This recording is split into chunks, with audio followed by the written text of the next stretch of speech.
कणा मंझि करार हुआ हिकां दा संग में गाहे गाह फिराक जे कया धारों धार न जाना बिहार केर मिलंदो कैसा। मुझे आज बहुत खुशी हो रही है कि आज मैं यहाँ पर अपने सीनियर साथियों के सामने खड़ा हूँ और शुक्रगुज़ार हूँ मैं अपने सीनियर इंजीनियर दोस्त यूसुफ कायम खानी का, जिसने अपने बैच के 1978 बैच के दोस्तों की गेट टुगेदर की और मुझे भी यहाँ पर मदऊ किया। मुझे बहुत खुशी हो रही है कि आज मैं उन सीनियर साथियों के सामने खड़ा हूँ। बहुत सारा एक्सपीरियंस है, बहुत सारी सक्सेस स्टोरीज़ के साथ इनके पास कई ऐसी चीज़ें होंगी, ऐसे तजुर्बे होंगे जो बताने के और दिखाने के काबिल होंगे, जो मैं समझता हूँ अगर इस एज में अपने एक्सपीरियंसेस और सक्सेस स्टोरीज़ अगर शेयर करें अपने जूनियर्स के साथ, अपने बच्चों के साथ, या वो आइडियाज़ जिन पे ये खुद अमल ना कर सके और वो अगर आइडियाज़ अपने बच्चों में, अपने दोस्तों में, दोस्तों के बच्चों में अगर ये फैला दें, बता दें, जिनसे वो खुद भी फ़ायदा ले सकें और ये फ़ायदा ओवरऑल कंट्री के लिए भी साबित हो सकता है। एक अमेरिकन प्रोफेसर, स्कॉलर और राइटर टॉड हेनरी ने अपनी किताब लिखी डाई एम्प्टी। वो अपनी किताब में लिख रहे हैं कि ये किताब मैंने उस वक्त लिखी, इंस्पायर होकर लिखी कि एक मीटिंग में मैं गया तो वहाँ पर डायरेक्टर ने अपने पार्टिसिपेंट्स से सवाल किया कि आप मुझे बताएं कि दुनिया की रिचेस्ट लैंड कौन सी है।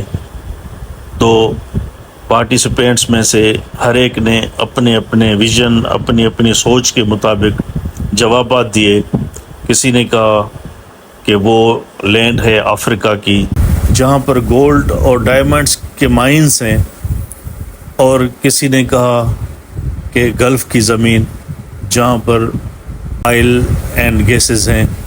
लेकिन इन सब के जवाब में उन्होंने कहा कि नहीं।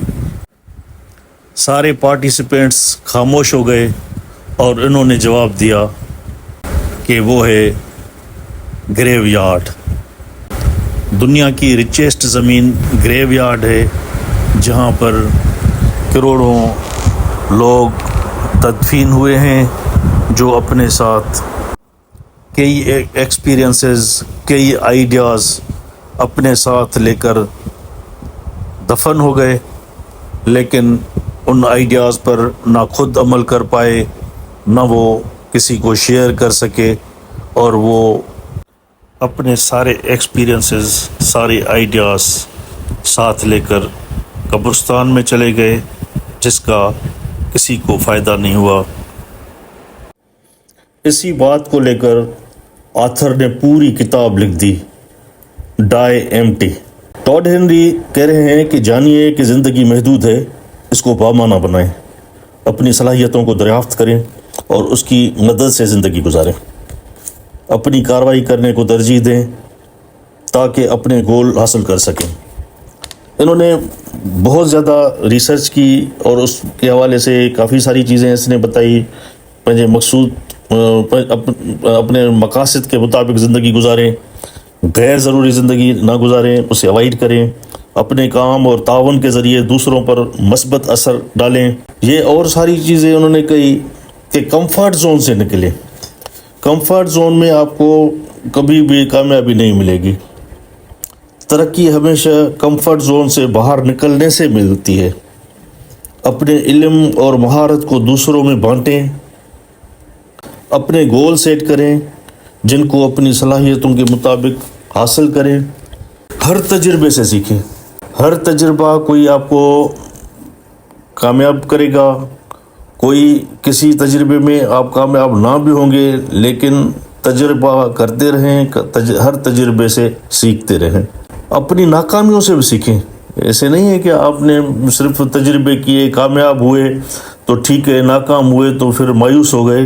नाकामियों से भी सीखें। खराबियों को मिनिमाइज़ करें ताकि तामीरी काम कर सकें। انہوں نے اپنے کتاب میں کئی پوائنٹس لکھی ہیں. ایک پوائنٹ ہے بدلتی دنیا میں مسلسل سیکھنے کو ترجیح دیں. ڈیلی بیسس پر کئی چیزیں نئی دریافت ہو رہی ہیں، ان کو پڑھیں، دیکھیں، سیکھیں. اپنے آئیڈیاز کو ڈاکیومنٹ کریں. وقت کے ساتھ ساتھ اپنے خیالات کی بہتری کے لیے دوبارہ ان کو دیکھیں.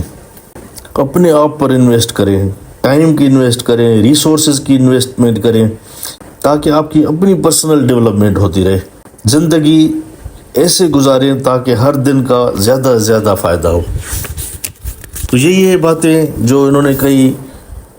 یہی میرا بھی مشورہ ہوگا تمام سینئر دوستوں کو کہ جو بھی آپ کے پاس تجربات ہیں ان کو اپنوں میں، اپنے جاننے والوں میں شیئر کریں، تاکہ ان کا بھی فائدہ ہو، قومی فائدہ ہو، اور آپ کا نام بھی روشن رہے. Thank you very much. السلام علیکم.